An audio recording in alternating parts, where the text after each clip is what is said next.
신앙생활에 있어서 기도가 얼마나 중요한지 모르는 사람은 아무도 없을 것입니다. 예수님을 믿지 않는 분이라 하더라도 놀랍게도 어려운 일이 생기면은 주변에 신앙생활하는 분이 있으면 이렇게 부탁합니다. 지금 교회 다니지? 날 위해서 기도 좀 해주라. 내가 너무 힘들고 어려워서 네가 좀 기도해 주면은 참 좋겠다. 기도를 요청할 때가 있습니다. 그만큼 여러분, 기도가 중요하다는 것을 모르는 사람은 아무도 없을 겁니다.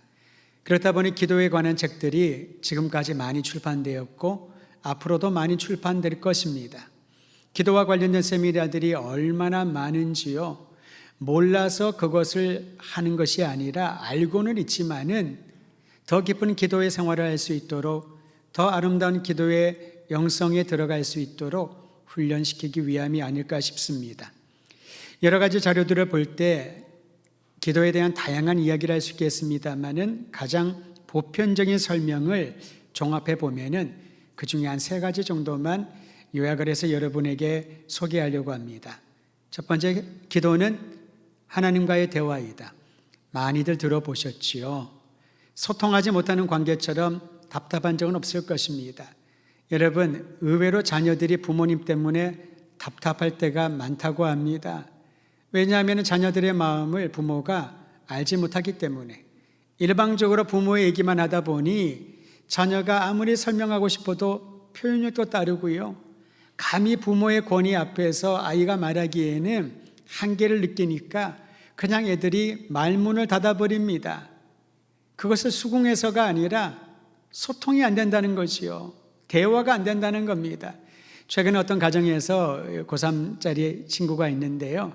이 자녀랑 얘기를 하다 보니 예민할 때잖아요. 그래서 부모가 이런저런 얘기하면서 굉장히 신경 쓰며 아이가 수능에 준비할 수 있도록 도와주려고 하는데 아이한테 서운한 마음이 좀 들었더라고요. 딴 게 아니라 얘가 드문드문 그런 얘기를 한대요. 엄마 아빠하고는 대화가 안 돼. 답답해. 고3이니까 야단도 못 치겠고 예민한 때니까. 근데 그 말이 그렇게 서운하더래요. 최선을 다해서 아이의 말을 듣고 그 아이에게 좋은 환경을 주어 공부에 집중하게 하려고 하는데 얘가 가끔 한다는 말이 대화가 안 돼. 여러분, 기도는 하나님과의 대화라고 말은 하고 있지만은 정작 하나님과의 소통이 되지 않아서 답답한 사람들이 있을 겁니다. 하나님의 마음은 오죽하실까요? 또한 두 번째로, 기도는 영적 호흡이다. 이 말도 많이 들어봤을 겁니다. 보편적인 설명입니다. 산소가 부족하면 머리가 아프지 않습니까? 그처럼 여러분, 우리의 기도가 딸리면, 부족하면 영적인 침체에 빠집니다. 어떤 이들은 내가 기도하지 못하고 영적 침체에 빠진 것을 자꾸 다른 데서 찾으려고 합니다. 기도에 관한 좋은 프로그램이 없어서, 기도에 대한 강조점이 없어서, 기도할 공간이 없어서, 환경이 안 돼서 우리는 자꾸 영적 침체의 이유를 다른 곳에서 찾으려고 하는데 실제로는 본인이 기도하지 않아서입니다. 인정하셔야 될 겁니다. 내가 기도하지 않으니 호흡이 딸리는 겁니다. 영적인 산소가 공급되지 않다 보니까 내 마음은 알고 원하지만은 그 영적 침체에서 벗어나오지 못하고 자꾸 옛날 얘기만 합니다. 내가 젊었을 때는 그렇게 어려워도 성령 충만했는데, 그때는 기도의 마음이 불과 같았었는데, 새벽을 빠지지 않고 기도하며 하나님 앞에 엎드렸는데, 옛날 얘기한다는 것은 지금 그렇게 하지 않고 앞으로도 그렇게 할 생각이 없다는 말과 마찬가지입니다. 여러분, 자신 한번 점검해 보십시오. 내가 과거에 있었던 경험했던 것들에 매여 사는가? 그러한 사람에게는 미래와 희망은 없다고 볼 수 있습니다. 물론 과거를 추억하는 것은 지금을 도전하기 위함이지요. 자극을 받기 위함입니다만은 지금을 자극하고 도전하는 것이 아니라 그저 그때만을 추억하고 있다면은 지금 이 험난하고 힘든 장벽을 뚫고 나가기에는 역부족일 것입니다. 기도가 진정으로 영적인 호흡이라면은 우리는 하나님이 긴급하게 우리의 영적인 호흡에 붙여주시는 산소를 마음껏 들이면서 호흡을 할 수 있도록 의탁하며 나가야 될 겁니다. 세 번째로, 기도에 대한 또 다른 보편적인 설명이 있습니다. 기도는 하나님의 능력을 공급받는 통로라고. 기도하지 않고 하는 일은, 특히 그것이 하나님의 의리라면 버겁고 힘들 수밖에 없습니다. 사랑하는 성도 여러분, 우리가 어떤 회의를 시작을 하거나 사역을 준비할 때 그리스도인들은 기도를 시작을 하지 않습니까? 좋은 습관입니다. 그런데 기도를 시작을 하지만은 그 이후에 나눔이나 회의나 결정이나 방향을 우리가 정할 때에 정말 기도는 하나의 형식처럼 시작과 마지막을 순서에 따라 집어넣는 형식처럼 그렇게 삼고 이용한다면은 기도는 하나님의 영적인 능력을 우리에게 주는 통로라는 것을 경험하지 못하는 겁니다.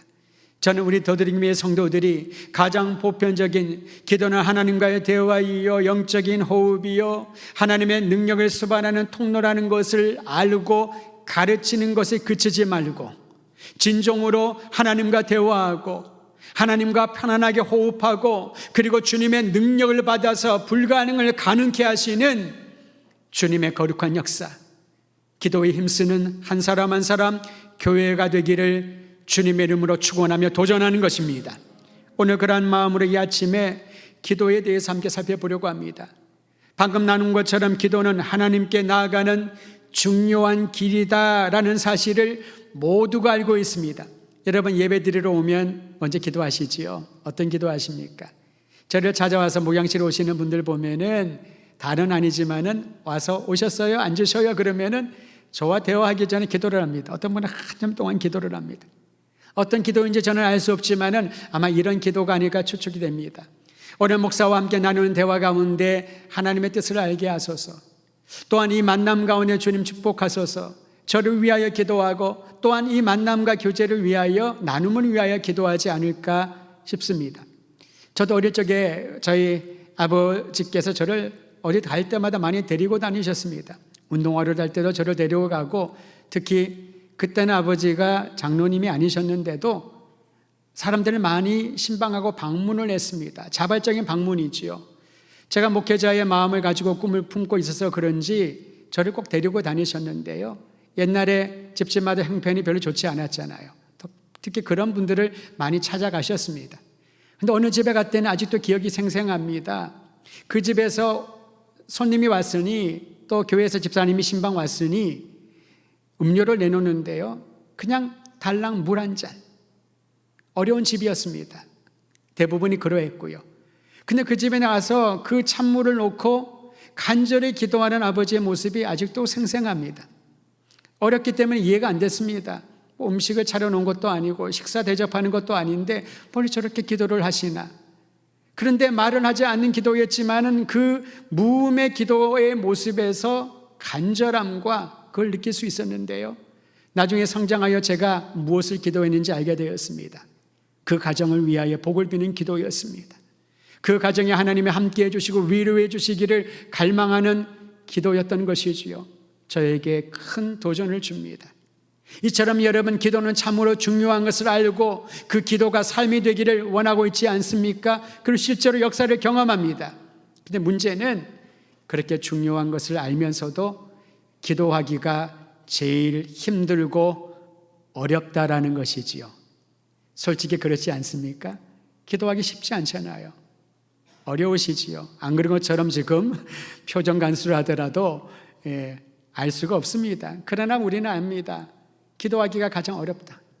다른 것들은 시키면 하겠지만은 나에게 기도하라는 것, 대표 기도를 말하는 것이 아닙니다. 기도의 삶을 살아가는 것 너무나도 힘들고 어려워서 남이 나를 위해서 기도해 주면 좋겠다. 그리고 어떤 분이 이렇게 합니다. 목사님, 저는 현장에서 열심히 뜰 테니까 목사님 저를 위해서 기도 많이 해 주셔요.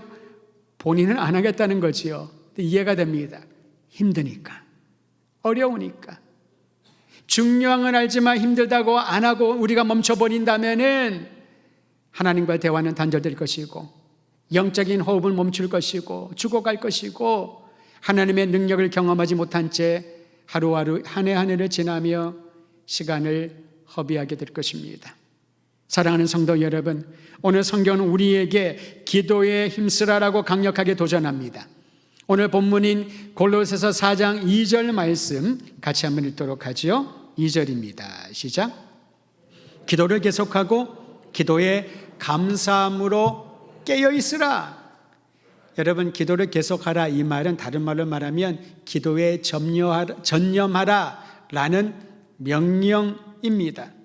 부지런히 기도하라, 헌신하여 기도하라, 견디며 기도하라, 계속하여 전념하여 기도하라. 그러니까 기도는 결코 쉬운 일이 아니라는 거죠. 만약에 쉬운 일이라면 기도에 전념하라, 기도에 힘쓰라, 그런 명령 하겠습니까? 누구나 아무나 할 수 있다면 기도에 힘쓰라라고 하지 않겠지요. 그냥 저절로 기도가 될 것이다, 걱정하지 말아라, 기도할 수 있을 것이다, 그렇게 말씀하지 않았겠습니까? 하지만 성경은 우리에게 명확하게 설명합니다. 명령합니다. 기도에 힘쓰라, 기도에 헌신하라. 왜냐하면 기도가 멈추면 하나님으로부터 점점 더 멀어지기 때문에 그렇습니다. 하나님에 대한 생각이 사라지고 신앙의 열매를 맺지 못하기 때문에 그렇습니다. 이처럼 기도에 힘쓰라라는 이 명령은 깨어 있으라라는 명령과 연결되어 있습니다. 다시 말하면 기도하면, 깨어 기도하면 하나님이 행하시는 일들을 감지하게 될 것이다. 기도할 때 여러분, 깨어 있으라고 하는 말이 항상 함께 나온다는 것, 중요한 의미가 있는 것이지요. 저는 우리 성도들과 저를 살펴보며 교회를 생각할 때에 깨어서 기도에 항상 힘쓰는 교회가 될 때 주님의 희망을 보게 될 것이고, 그렇지 않는다면 우리가 열심을 다한다 하더라도 그것은 일순간의 열심으로 끝나버리지 하나님의 영광을 드러내는 위대한 교회, 주님의 영광을 위하여 살아가는 헌신된 교회는 되지 않을 거라는 두렵고 떨리는 마음을 갖게 되는 것입니다. 기도에 힘쓰는 교회가 되기를 소망하면서 각자 기도의 삶을 점검하는 오늘 이 아침이 되기를 주의 이름으로 축원드립니다. 여러분, 기도는 그리스도인의 삶을 풍요롭게 하는 행위인 줄 믿으시기를 바랍니다. 기도는 행위입니다. 관념이 아니라는 것이지요. 방법을 가르쳐 주는 것이 아닙니다. 많은 책들이 기도에 대한, 응답받는 기도의 비결, 그거와 관련된 카테고리 안에 책들을 많이 펼치는데요, 개인의 경험, 간증들도 많이 실어 놓습니다. 그런데 곰곰이 생각해 보면은 이거는 어떠한 응답받는 비결을 찾기 위한 방향이 아니라, 이 기도를 할 수 있다는 것은 하나님이 기도하는 자녀들에게 풍요롭게 하는, 기도는 행위라는 것을 다시 한번 살피면 좋겠습니다. 다시 말하면 여러분, 내가 기도에 대하여 얼마나 많이 알고 있나, 얼마나 많은 세미나를 참여하고 수료했냐, 중요하지 않다는 거죠. 물론 그것도 필요합니다. 더 중요한 것은 기도하고 있는가. 기도는 우리를 풍요롭게 하시는 행위인데, 하나님의 은혜를 경험하는 복을 얻는 행위인데, 그 행위를 지금 하고 있는가, 아니면 다른 이유 때문에 멈추고 있는가. 우리 노권사님들이 정말 기도 많이 하시잖아요. 그런데 새벽기도에 오시기가 어둡고, 그리고 몸도 많이 불편하셔서 못 오실 때가 많이 있습니다. 그래서 제가 차를 보내드릴까요? 운행을 좀 해드릴까요? 하면 목사님 괜찮습니다, 교육자들도 힘든데 대신에 가정에서 기도를 하는데 그 얘기를 하시는데요, 새벽 3시 반 4시 반 되면 일어나셔서 기도한답니다. 목회자를 위하여 기도하고, 교회를 위하여 기도하고, 자녀를 위하여 기도하고, 민족을 위하여 기도하고. 인터넷을 우리처럼 잘 사용하지 못하기 때문에 실시간 예배에 참여 못한답니다. 그러나 기도하신답니다.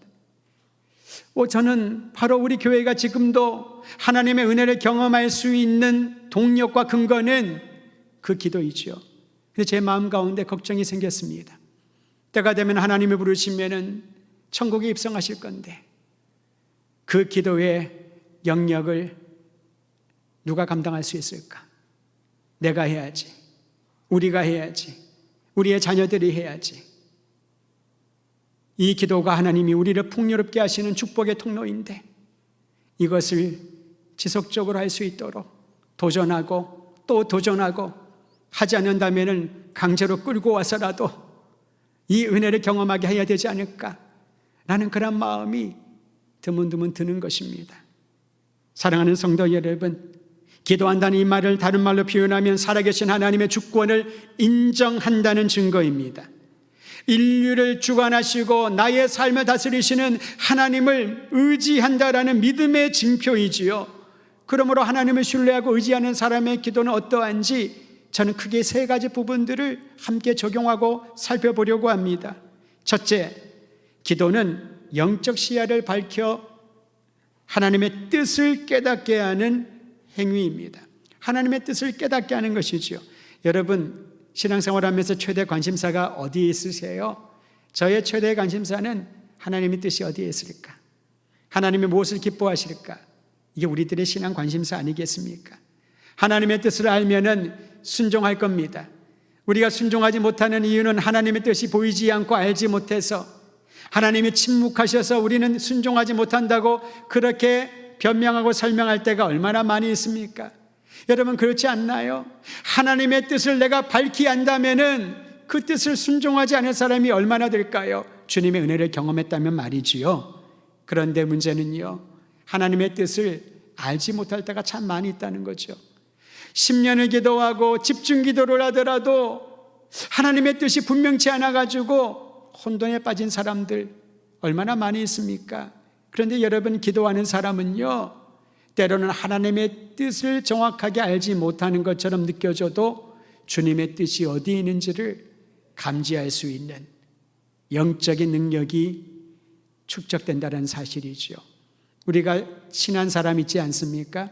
가까운 사람은 많은 말을 하지 않더라도 눈빛만 봐도 어느 정도 짐작할 수 있습니다. 물론 정확하게는 모릅니다.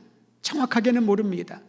하지만 정말 친밀한 관계, 신뢰하는 관계에 있는 사람은 따로 말하지 않더라도 딱 보면은 알지 않습니까? 더불어 관심이 있다면은 그 사람이 무엇을 필요로 하는지 압니다. 한 번은 제가 한남대 근처에 가족들하고 외식을 코로나 전에 한 적이 있었는데요.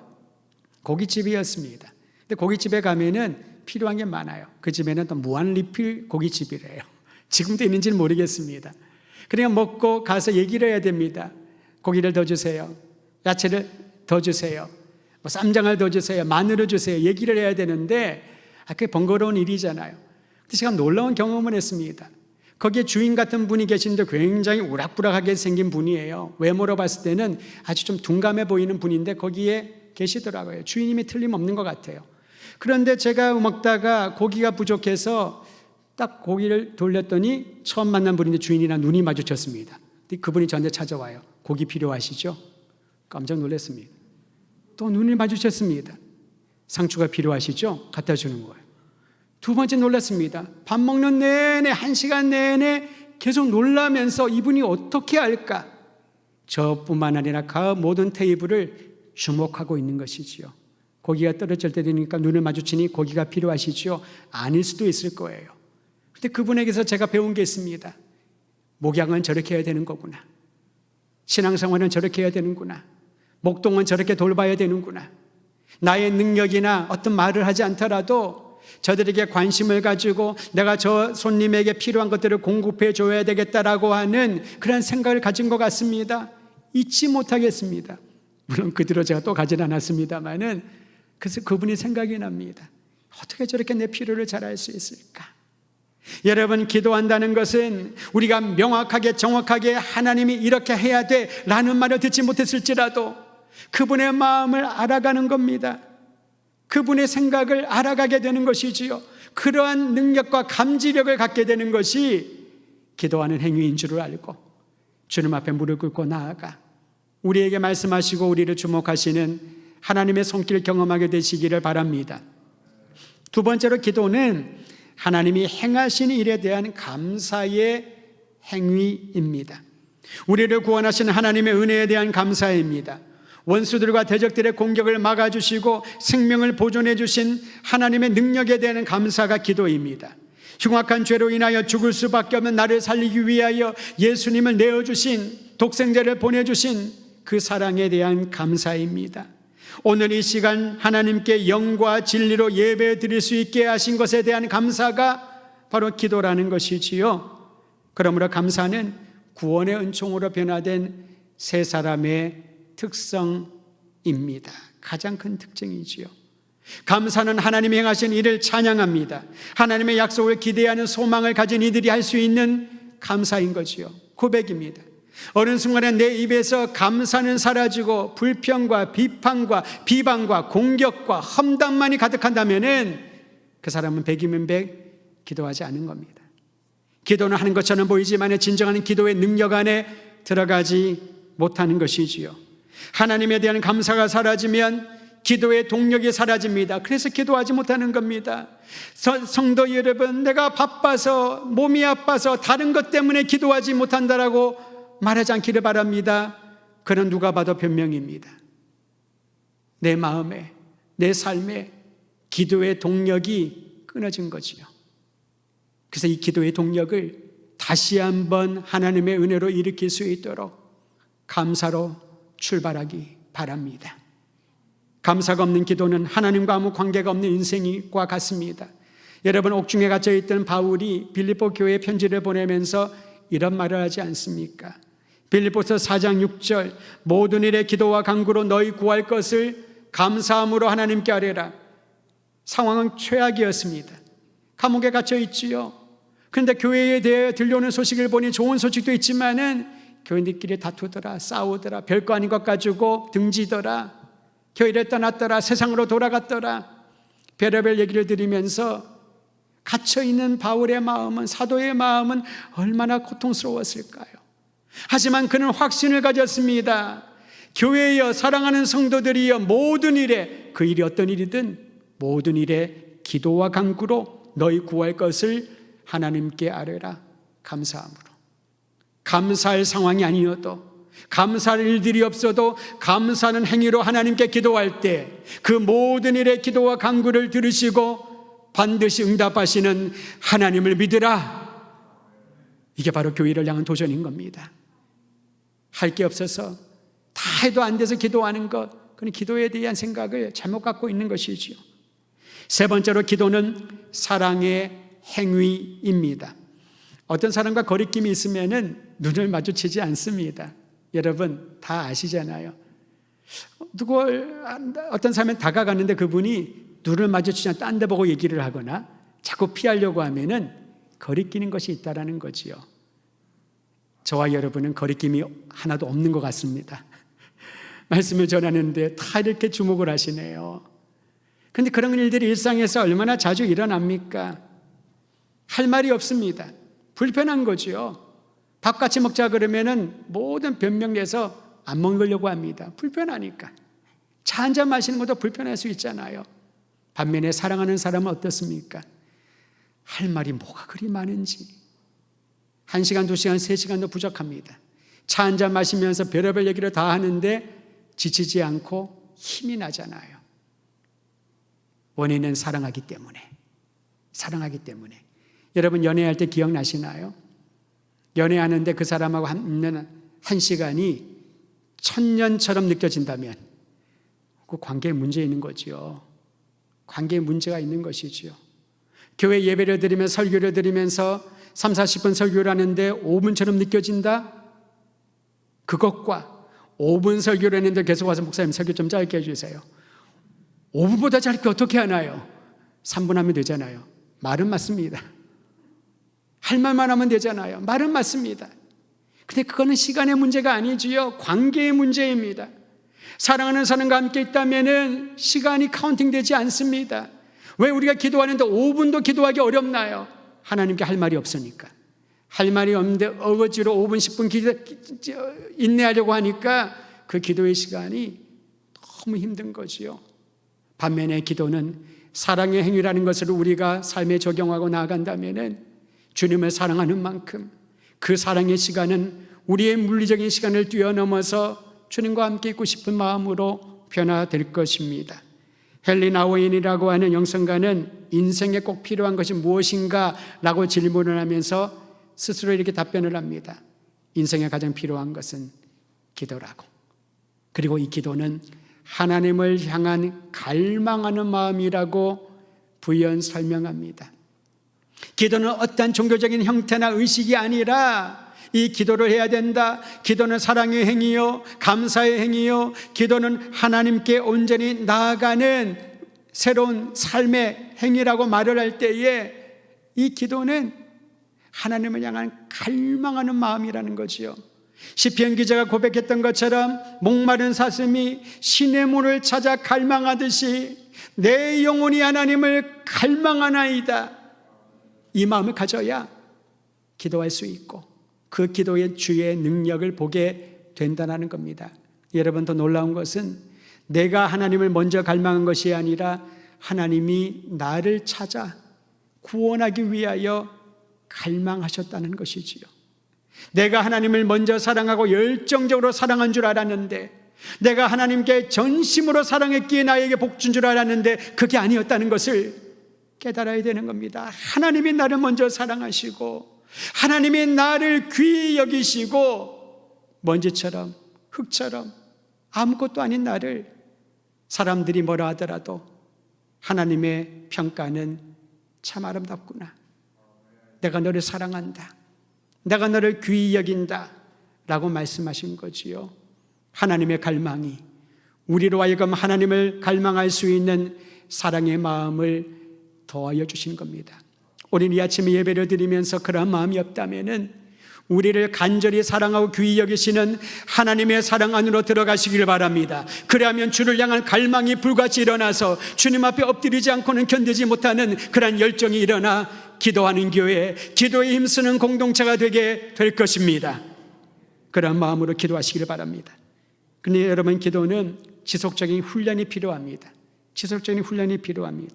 5가지 훈련에 적용할 수 있는 방안을 제시합니다. 첫째는요, 시간 사용의 훈련입니다.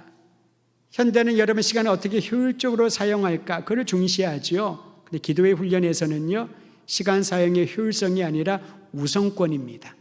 하루 24시간 동안에 나는 내 시간을 어디에 우선권을 두고 사용하고 있는가.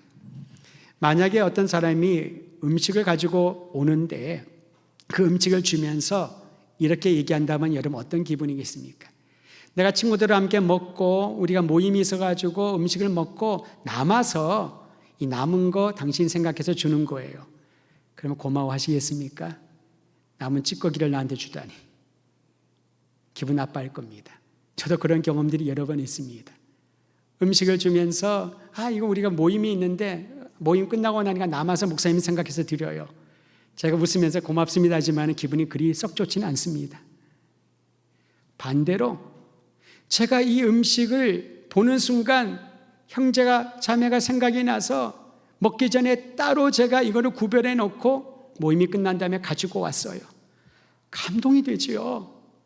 예전에는 남자의 무게가 가장의 무게가 굉장히 무거웠습니다. 주부든 여성들은 집안 돌보는 것이 주된 일이었죠. 요즘은 사회가 바뀌었습니다만은 어릴 적에 아이들이 그걸 다 봤을 겁니다. 밥을 하면은 첫 번째 밥그릇을 쌀밥이든 무슨 밥이든 담아서 아르목에 놔두지 않습니까?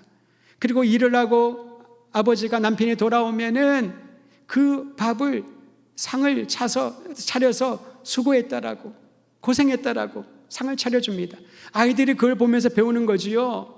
우리 집의 가장을 우리를 위해서 애쓰는 분에게 음식을 지금은 자리 없다라 하더라도 먼저 준비해 놓고 그렇게 대접하는 것이 사랑이구나. 우선권을 두는 것입니다.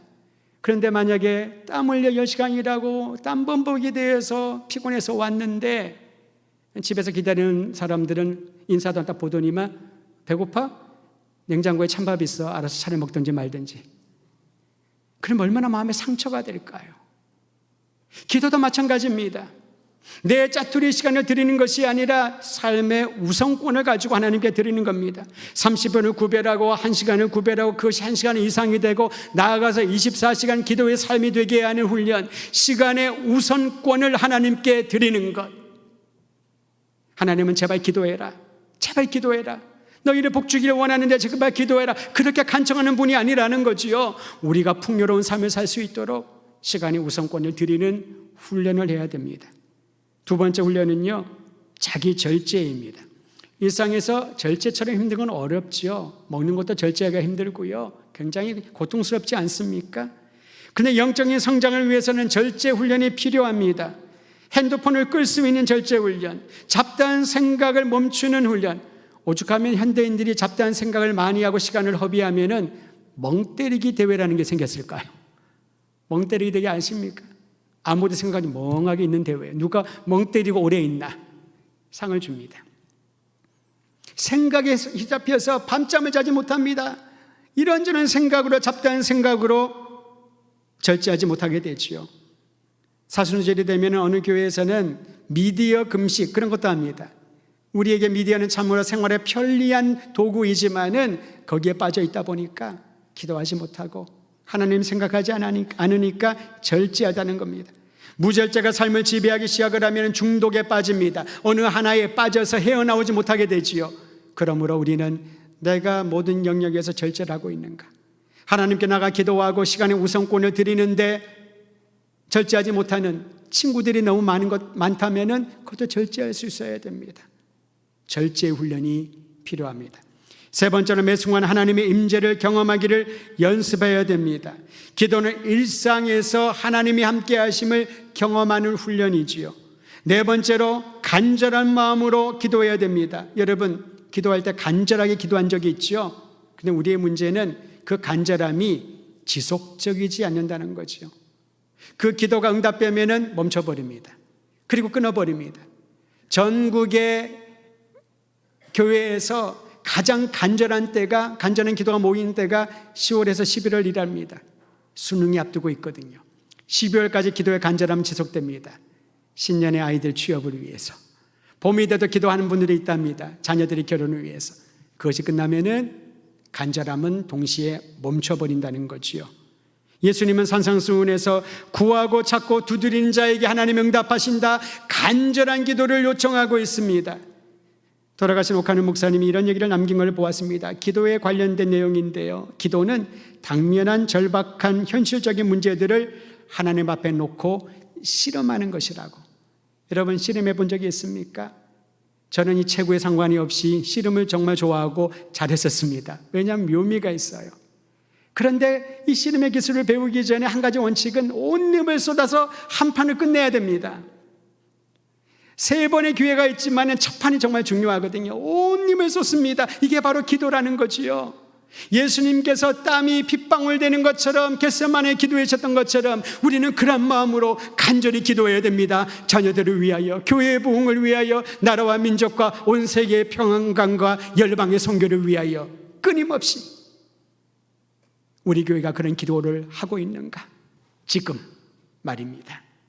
5번째로 우리의 삶의 기도에 적용해야 되는 부분은 기도하면 생명을 살리는 사역에 동참하는 놀라운 은혜를 경험하게 됩니다.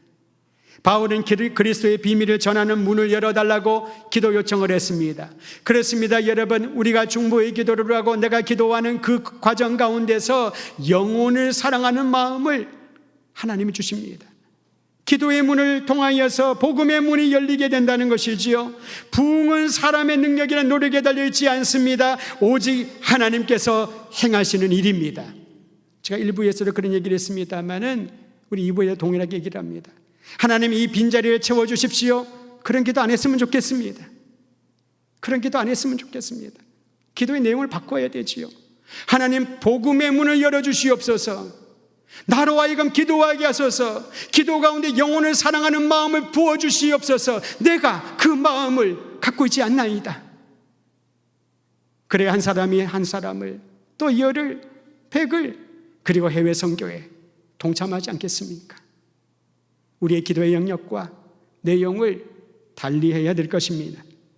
생명을 살리는 그리스도의 비밀을 하나님께서는 우리의 말을 통하여 전하기를 원하십니다. 오늘 말씀에 보면 소금으로 맛을 내는 것처럼 은혜롭게 말하라라고 말합니다. 은혜롭게 말하는 게 뭘 말할까요? 상냥하고 적절한 언어로 부드럽게 존중하는 태도로 상대방의 마음을 어루만져주고 위안하는 말을 지혜롭고 은혜로운 말이라는 거지요. 인간관계를 형성하거나 무너지게 하는 가장 주된 요인이 말입니다. 말이 정말로 중요합니다. 오죽하면 야고보서는 말에 실수가 없으면 온몸을 다스리는 완전한 사람이라고 했을까요? 내가 별 생각 없이 내뱉은 말 때문에 다른 사람들이 상처를 받습니다. 공동체를 떠납니다. 심할 경우에 신앙을 떠나는 경우도 있지 않습니까? 내 말 때문에. 그런데 여러분, 내가 그 말을 주의하고 지혜롭고 은혜롭게 해야 되는 것도 필요하지만 다른 편도 중요합니다. 어떤 말을 듣더라도 그 말에 영향을 받지 아니하는 그러한 사람이 될 수 있도록 기도하며 성령으로 충만해야 될 것입니다. 배직교회를 담임하는 조정민 목사님이란 분이 성령 충만에 대한 얘기를 하면서 이런 얘기를 제가 들은 적이 있습니다. 상처받지 아니하면 성령으로 충만해야 된다. 성령 충만은 그분이 이렇게 설명을 합니다. 마치 프라이팬에 코팅을 하잖아요. 여러분, 코팅이 벗겨지면은 음식이 늘어붙지 않습니까? 예, 음식이 늘어붙잖아요. 그래서 좋은 코팅을 한 프라이팬에 사야 됩니다. 성령으로 충만하면 우리 프라이팬에 코팅을 해서 음식이 늘어붙지 않는 것처럼 우리의 삶에 악한 말들이, 상처 주는 말들이 늘어붙지 않는다는 거죠. 저는 말씀 묵상을 하면서 그 말이 떠올랐습니다. 기도가 그렇지 않을까? 여러분, 기도하는 사람은 내 영혼에 전방위적으로 방어막을 치고 코팅을 하는 것처럼 누가 뭐라고 하더라도, 누가 상처를 주더라도, 누가 나를 억울하게 만드는 말들을 하고 다닌다 할지라도 그것 때문에 그 상처가 눌러붙지 않게 되는 거지요. 코팅이 되어 있으니까, 방어막이 쳐 있으니까 기도하지 않으면 자그마한 말에 상처를 받습니다. 억울하게 생각을 하죠. 그리고 삶에 있어서 기쁨을 잃어버리게 되는 겁니다. 저는 오늘 이러한 기도의 훈련에 우리 모든 성도들이 동참하기를 바랍니다. 다음 주에 구체적으로 함께 나누겠습니다마는 이러한 기도의 훈련에 실천하기 위하여 11월 13일이 우리 교회 창립 75주년 감사 예배 축제를 드릴 겁니다. 실제로는 14일인데요. 주일이 13일이라서 11월 13일을 정점으로 거슬러 올라가면 10월 5일이 40일째 시작하는 날입니다. 그래서 저는 우리 온 교회가 하나님이 행하실 새로운 일을 기대하는 기도 40일에 함께 기도의 훈련을 드리려고 합니다. 예전에 했던 특세 40일과 좀 다릅니다. 이 시간을 통하여 기도의 훈련을 하는 것이지요. 간절한 기도, 사랑의 행위, 복음의 능력을 증거하는 그러한 사람으로 거듭나서 항상 기도에 힘쓰는 교회가 될 수 있도록 훈련을 할 겁니다.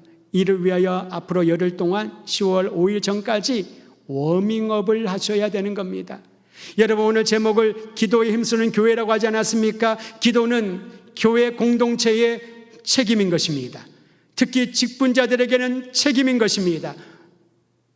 내 마음을 하나님의 새롭게 하셔서 우리 모든 성도들이 기도의 훈련에 함께 동참하여 하나님이 행하시는 새로운 일, 나에게, 가정에게, 교회 안에, 그리고 다음 세대와 세계 선교를 통하여 이 5가지 영역을 놓고 기도할 때 하나님이 행하시는 새로운 일들을 목도하고 찬양하는 그런 교회가 되기를 꿈꾸기를 소원합니다.